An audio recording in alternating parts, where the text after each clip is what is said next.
Pagka sa Pinas na po ito guys, nakain na. Nahuli na. Ayan. Dami nila kanina yung maliit. Buntis siguro to. Medyo maliit yung una, yung pangalawa. Ayan. O, diba?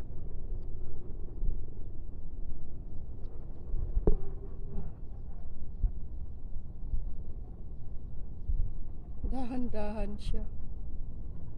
Laki na nito.